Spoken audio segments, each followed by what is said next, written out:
Hi, my name is Medhat Elmasry. Today we're going to explore the world of ASP.NET Core 2.1 Web API using SQL Server. And the domain that we're going to be looking at is the health domain. We'll be working with three entities: the patient entity, the ailment entity, in other words, illnesses, and the medication entity. So a patient can have ailments, and a patient can be prescribed one or more medications. So let's get started. I'm using Visual Studio 2017. So I'm going to go File, New, Project, and I'm going to choose ASP.NET Core Web Application.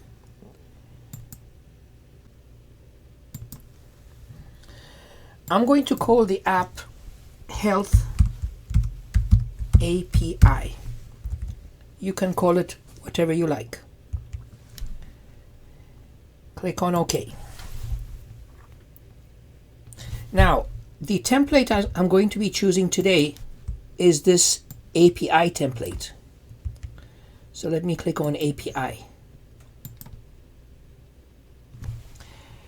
Now, if we run this application, we will see some sort of output. And you'll notice that the output will not be visual, because with APIs, there is really nothing visual. It's pretty much data that you're rendering. And Web API could be considered as some sort of an engine for generating data. This is the data that we get. We've got value 1 and value 2. So where is this coming from? Let's go back to the application. If you go back to the application, there is only one controller here, and this is the values controller. And if you look at the actual code for this controller, values controller, it inherits from the controller base. Now the routing is specified right inside of the controller. And what this means is that if you want to get to that controller, you have to go /API and / the name of the controller. This is like a wildcard for the controller. So in order to get to this controller, we have to go API values. And this is what actually shows up over here. We're hitting this API by pointing to API values. Let's look at the code here. So we have this get action method, and it returns an array of strings. The annotation here is HTTP GET. Now there's another action method here that also has to do with HTTP GET. And here it expects an ID. So you can see here the argument of this action method is an ID, and it's an integer. In this particular case, it just returns a constant. We've got also a post and a put and a delete.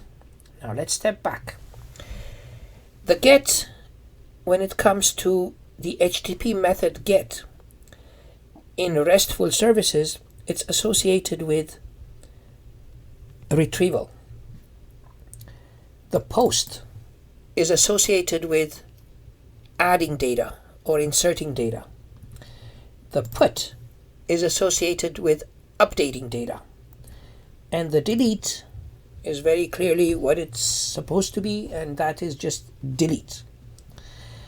The code that we have here is for the get all and the get by ID. Because this is not that interesting, let's make it one notch more interesting. So I'm going to take an array of strings that I'm going to paste in here, and I'm looking at an array of strings that represents the days of the week. So instead of returning just a constant, why don't we just return this days here? So if I come here and I return days, let's go and refresh our page here. And you'll see now that I'm returning the array of days. Let's go back to our application. How about if I want to put some code here so that I can return one of these days by ID? So the code for that would look something like this.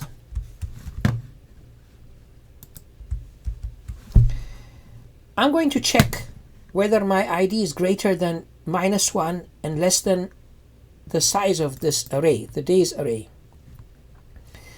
And if it is within range, then I'm going to return a day of the week. But if it is not in range, I'm going to return a not found HTTP status code.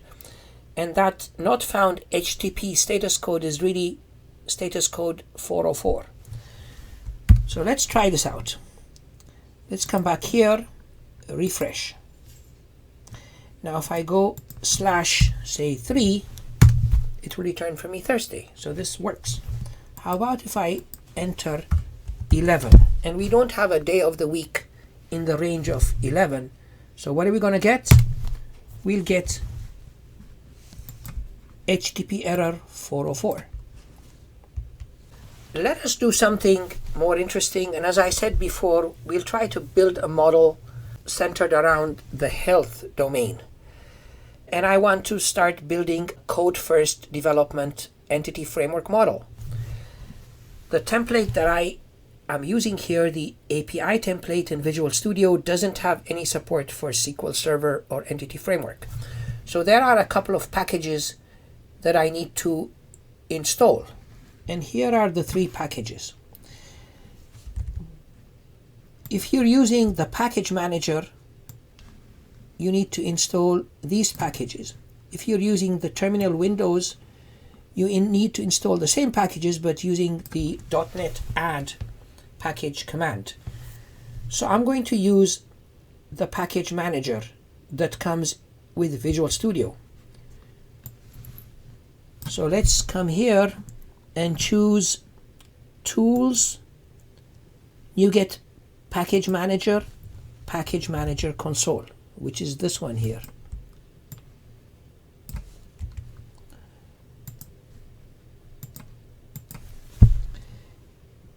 You will get a terminal window at the bottom of the screen, and this is really the Package Manager console. Let me execute the first command. The first command is to install the Entity Framework Core SQL Server. This is support for SQL Server. Let's hit enter here. The next thing is we want to install some Entity Framework Core tooling. And this here is the next command. Install package Microsoft Entity Framework Core tools. Let's install that package. The third and last package that we need to install is this here. And this has to do with SQL Server design tooling. Hit enter. And now we have all 3 packages installed. We should be good. These provide support for what we're trying to do as far as Entity Framework and SQL Server are concerned. We need a connection string. Now the connection strings, they go into this app settings file.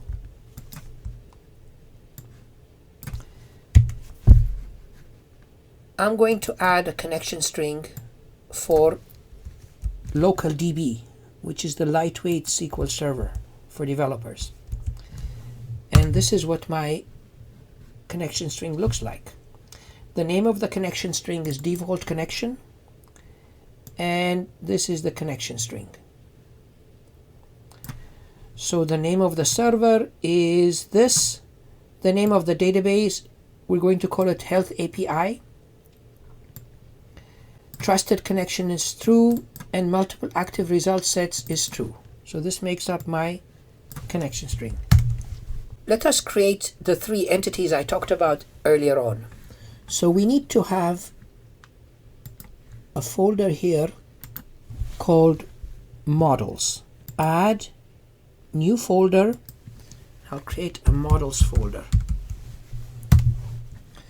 And in here, I'm going to create 3 classes for the 3 entities that I'm interested in.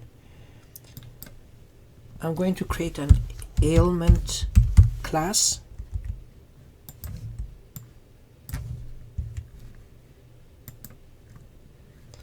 I'm going to create a medication class.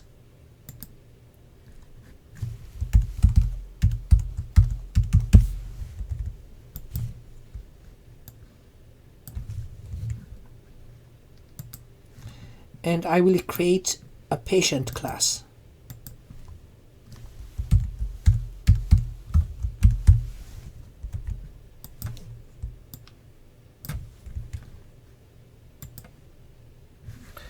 Now, the code for the ailment class will be this. Let me resolve this key. So the ailment class just has a name of an ailment. An ailment are things like a common cold, influenza, things like that. The next thing is the medication class. So this is the medication class. Again, this needs to be resolved, the key. So the medication class has just a name for the medication, like Tylenol, for example, and the doses would be something like 2 tablets. And the final entity is the patient entity. Now the patient has an ID and has a name. And the patient has ailments and has medications as well. Now, because we're using code-first development, we need to have a context class. So let's add a context class here. We'll add a folder for the context class, and I'm going to call it data. And in this data folder, I'm going to add a new class, and I'm going to call it the HealthContext.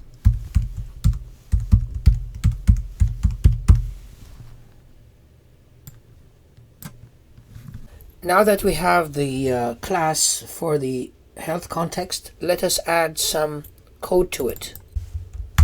To have a class that extends from the DBContext class, let's restore this.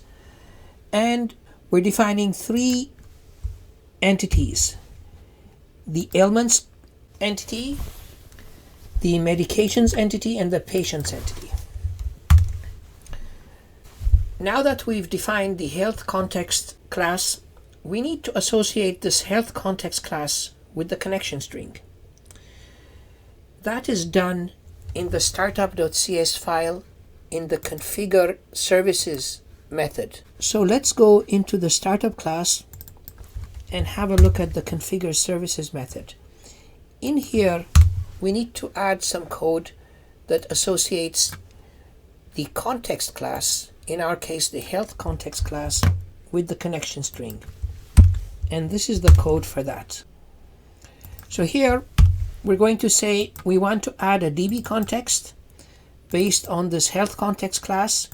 We want to use SQL Server, and the connection string that we're going to be using is this one here. The next step I want to do is to add some dummy data. Developers, of course, they like to have some dummy data to play with. And I'm going to create a class under data here, and I'm going to call it dummy data.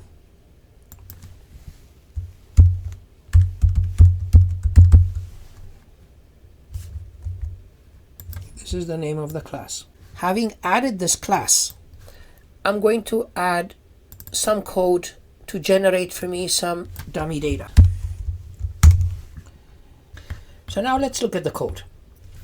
I will create some ailments here. So I'm going to create 4 ailments: headache, tummy pain, flu, and cold.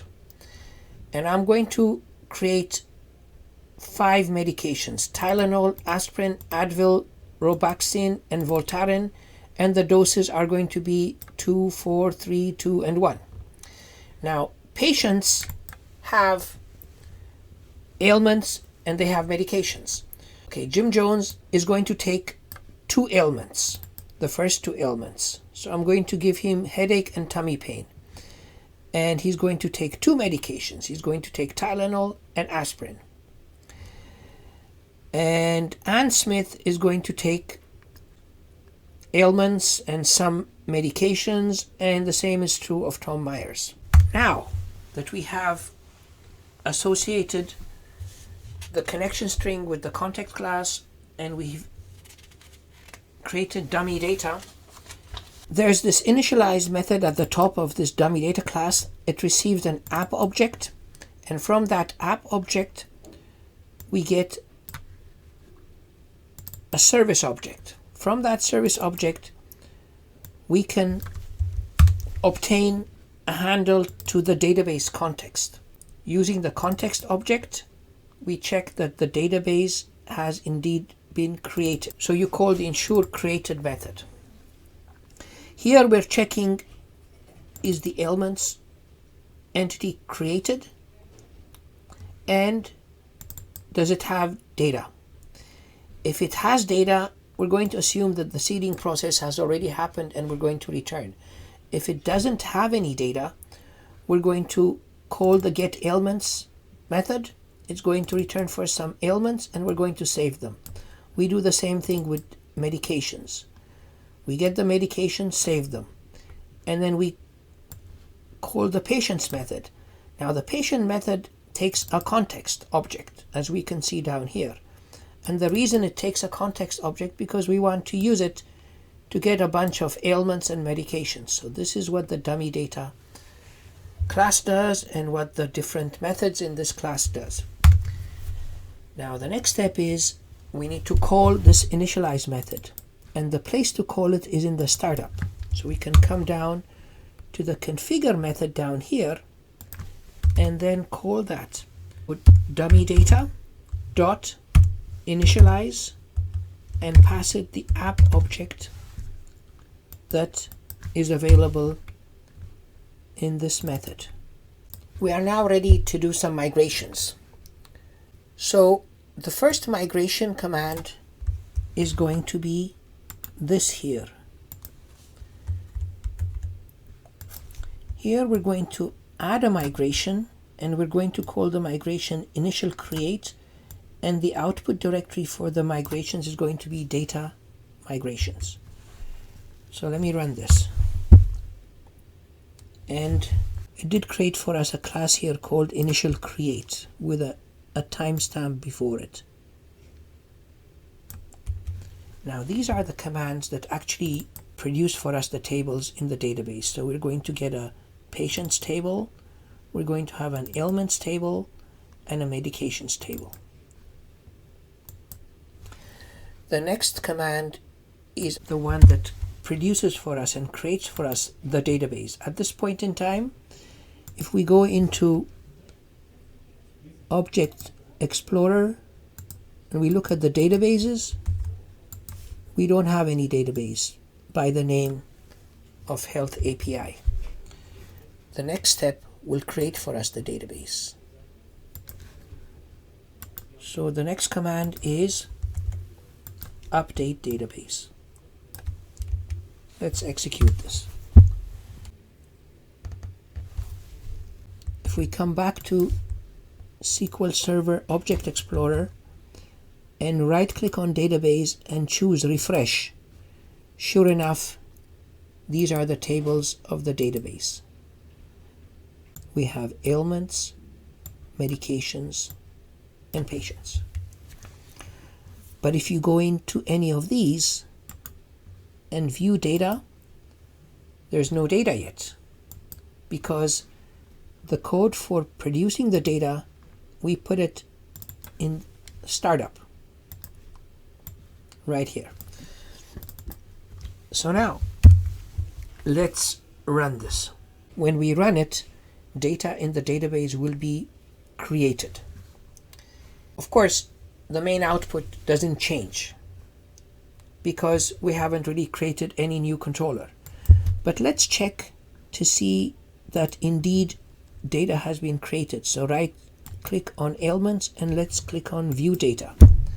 And sure enough, we do have some data for ailments, and we'll assume that we have data for the others as well.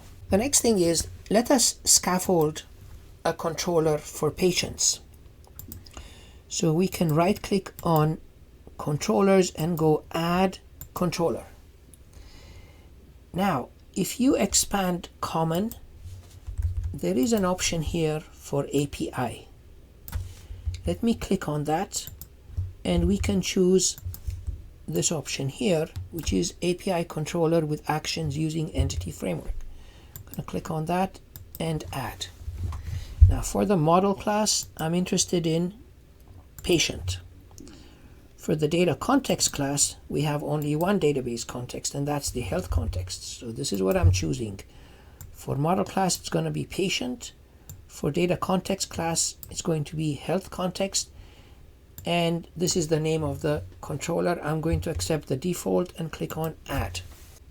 Now if you look at the class that was created, we have here a patient's controller. The endpoint for hitting that controller would be API/patients, which is the name of the controller. And we've got a get method for all the patients. We have a get method by ID. And we have a put method by ID and a post method that takes a patient object. And post is used for adding data. And then you have a delete endpoint here, and it takes an ID. So let's try this out. Let's go run. And of course, we're going to hit the default service.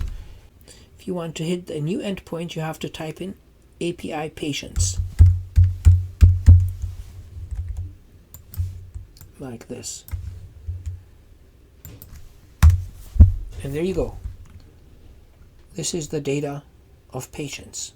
We have a problem here. The ailments are null and the medications are null.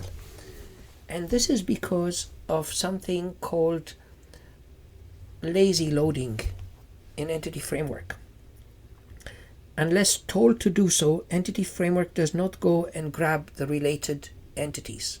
You have to specifically enter and include command inside of the query so that it includes these entities. Let's do that. If you come in here to the get patients action method, you can say include ailments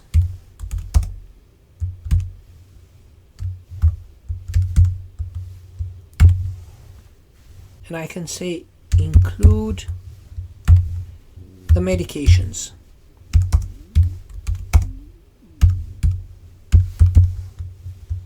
Now if I refresh,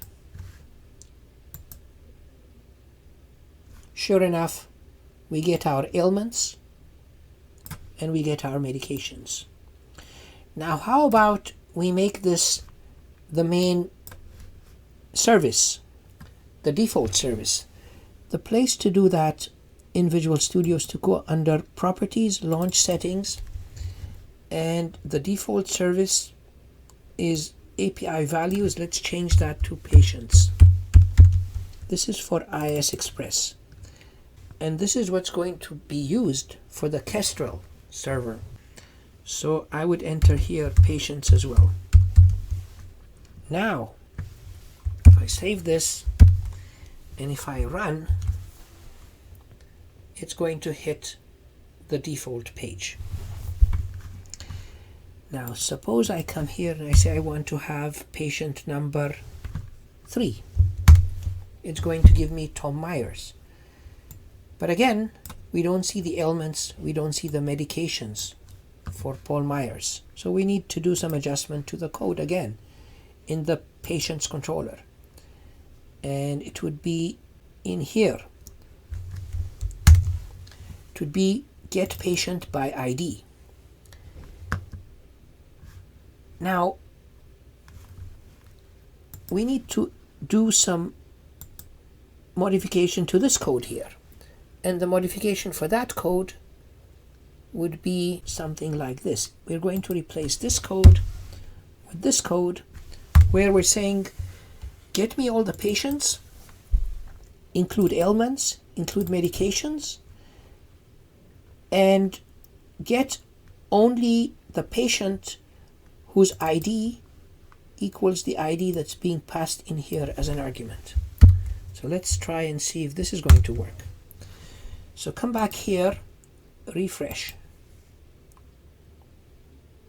And sure enough, we get the ailments for this guy, Tom Myers. Suppose we want to do something like this. Suppose I want to say, get me the medication for patient 3.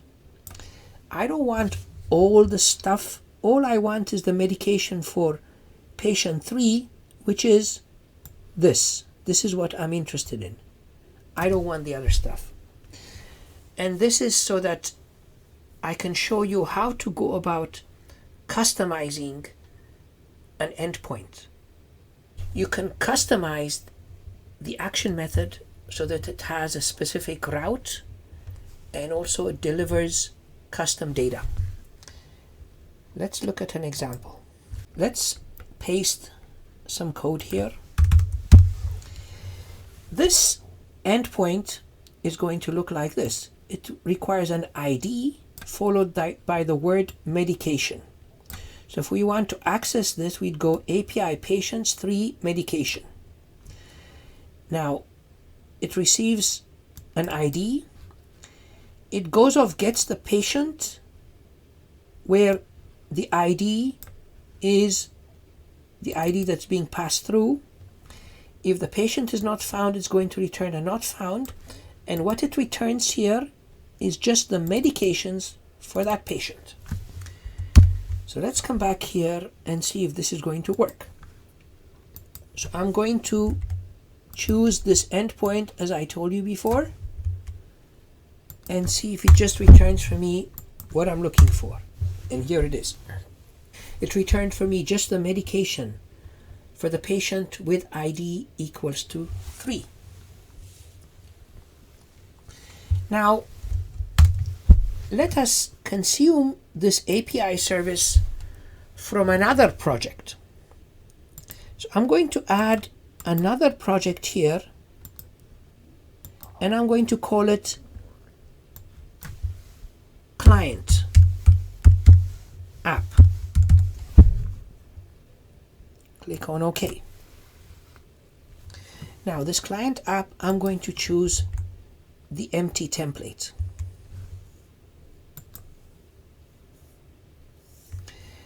If you run this empty template, you get just hello world. And where's that coming from? It's coming from the startup. There is some code here that simply sends hello world to the output stream. We probably need to comment this out. I want to serve a static HTML page. Now static resources, they go into this www root folder. So I want to add an HTML page in this client app, so I'm going to go add new item.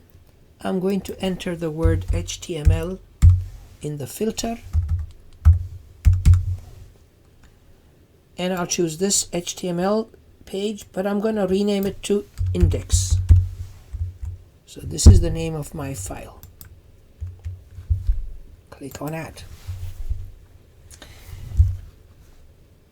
And let's say this is the client app. And I'm going to put here a header 1 and put client app in here. Let me save this. Let's run this application. When you run it, there is nothing because we removed that hello world command.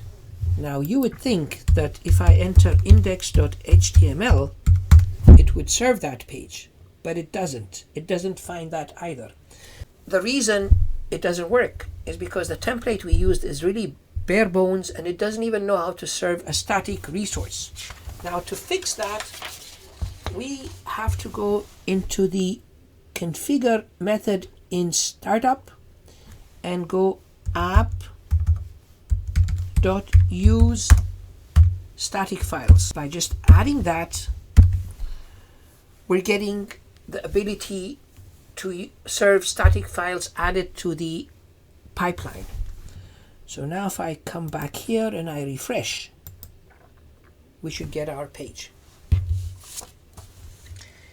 Now I want to use jQuery in order to interact with the service that we just created.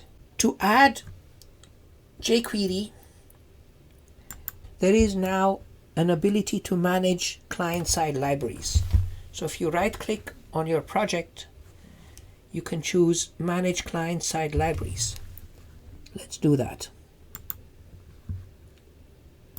What this does is it creates a file called libman.json.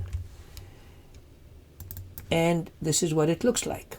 Now in here, we want to specify the parameters that pertain to what it is we want to download and where we want it to go. We want to install the jQuery client-side library, and we want it to be placed inside of this www root directory because that's where all static resources are saved. So this is the instruction that we're going to add here. We're going to say the library that we're interested in is jQuery version 3.2.1. The files we want to bring down are these files, and the destination is the www root directory. We wanted to create a folder called lib there and install jQuery. So notice here that at the moment there is no lib under www root. The moment I save, immediately the lib folder gets created and the jQuery files are downloaded. Now we can close this JSON file and go back to our HTML file. In our HTML file, we're interested in using jQuery, so we can simply take this, drag and drop it, and pop it into the head section of our HTML file. For the client code, I'm going to use some code that I'll replace the section in the body with. Let's just look at what this code does. I have a button here. The ID of the button is btn get patients. And I have a section here, a PRE section with an ID pre-output. So this is jQuery code. When the button is clicked, this function gets called, get patients. Here is this function. This function points to an endpoint, and jQuery has a method called get that you can point it to a URL, an endpoint, and it uses the get method to make a request to that endpoint. When the data is received, the show response function is going to be called, and what show response is going to do, it's going to take the object, convert it to a string, and it will put it into this element here. One thing that needs to be updated is this URL is not entirely correct because the endpoint that we're using, first of all, it uses HTTPS, so we have to add an S here, and the port number is different. So let's find out what is the correct endpoint. So we should go back to the Health API server-side app and run it so that we can grab the proper address. So now this is running. Let's copy the address and paste it in here. We should keep the server-side app running. I'm going to right-click on the index.html page and choose View in Browser so that I can run this. while keeping the server-side application running. If you go view in browser, you get the UI. Now if I click on get patients, I get an error. Now this is expected. To see exactly what that error is, in your browser, and I'm using Chrome, you can hit F12. When you hit F12, you will see this error. No access control origin header is present.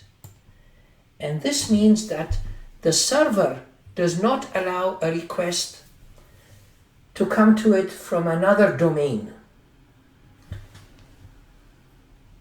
Now, if you look at the port number that we're using here, it is 44312, and the endpoint we're going against is 44397. So these are two different port numbers. The server does not allow a request that comes to it from a different domain. Different port numbers are equivalent to different domains. To solve this problem, we need to go to the server and enable something called CORS. And CORS stands for Cross-Origin Resource Sharing. And it's not that difficult to do. So now we need to go back to the server-side application. So I'm going to open up startup.cs on the server-side application. The code must be placed in the configure services method in the startup.cs file. And this is pretty much the code. Here you're declaring a new policy. And the policy is going to be named health policy, and it's going to allow any origin, any method, any header. Any origin means the request can come from any domain. Any method means that it can be either put, post, delete, or get. And header means that it can come from any header as far as the HTTP protocol is concerned. Once we declare a policy, we can go to the controller that is being blocked here, and we need to add something at the top of the controller. What we need to add here is an annotation enable CORS, and we need to specify the name of the policy. And the name of the policy is health policy. And of course, this needs to be resolved. Now, let's compile and go back to our clientapp, which didn't work before. And if I refresh this and click on get patients, we get our patients. The next thing I want to do is, there's a very useful tool called Postman that is used to access RESTful services.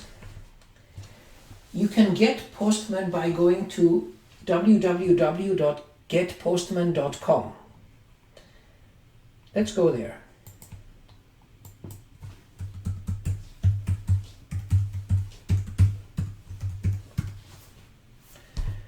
So if I were you, and if you don't have Postman, go ahead and download it.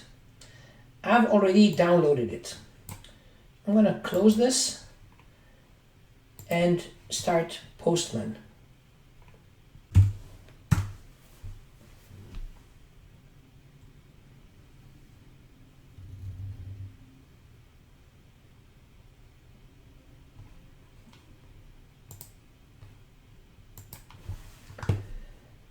So let us copy the endpoint that we want to send our requests to. And the endpoint is simply this endpoint. So if I paste that endpoint here and click on send, if this is the first time that you're using Postman, you will get an error. And what this error is saying, that self-signed SSL certificates are being blocked. Because we're using a certificate for developers in Visual Studio, this is not a certificate that can be verified by Google or anybody else. To disable that particular setting, you can go to this gear icon at the top here and then choose Settings and turn this off, SSL certificate verification.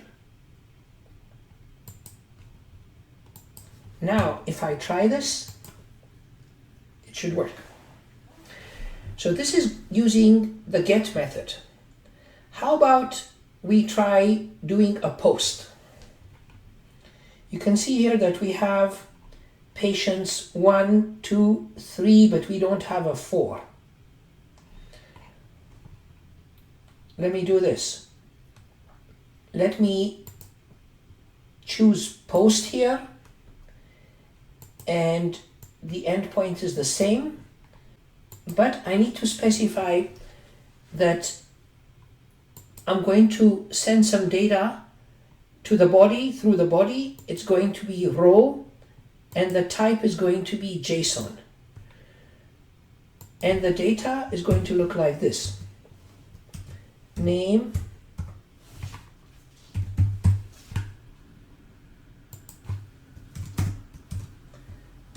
Fred Smith.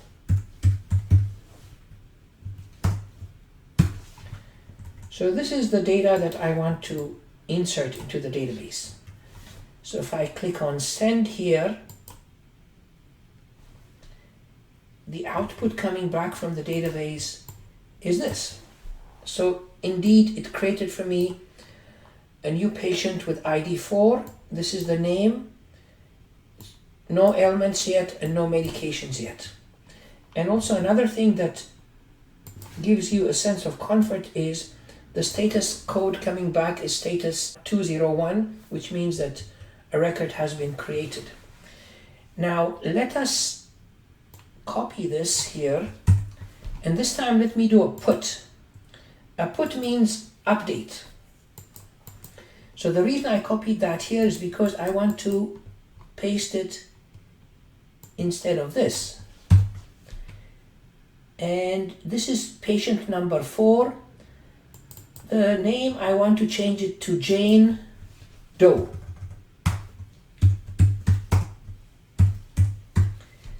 And I don't need these, so I'll delete the rest of these properties. I want to do a put. When you do a put, you have to specify the ID that you're changing. So I'm going to be changing ID number 4. So the only change to the endpoint is I put 4 here. The rest is pretty much the same, but make sure that when you're doing a put, you actually pass the ID. And if you want to know why, let's go back to the controller. And if you look at what happens with a put, here it is. The put expects the ID to be passed and the object. And here, the ID that's being passed gets compared against the ID of the object. And if they're not the same, it's going to reject it. So this is exactly what we're doing. We're sending the object here, and we're passing the ID in the URL. So let's click on send here. When you click on send, the return status code is 204 and it's no content. But this is good because it has done it. If you want to make sure that it did the job properly, you can go back and do a get against this endpoint. And sure enough, it goes off and it gets you Jane Doe, which is the data that we changed. Finally, we can do a delete. And for delete, all you need to do is pass the ID. So this should be fine. Let me click on send here. And what do I get? As return code, you get 200 OK, which means it has deleted it. If I go back and do the previous one against patient number 4, it should return for me a 404 error. And sure enough, it returns a 404 error. Thank you very much for coming this far in my video, and I'll see you again in the not too distant future. Goodbye.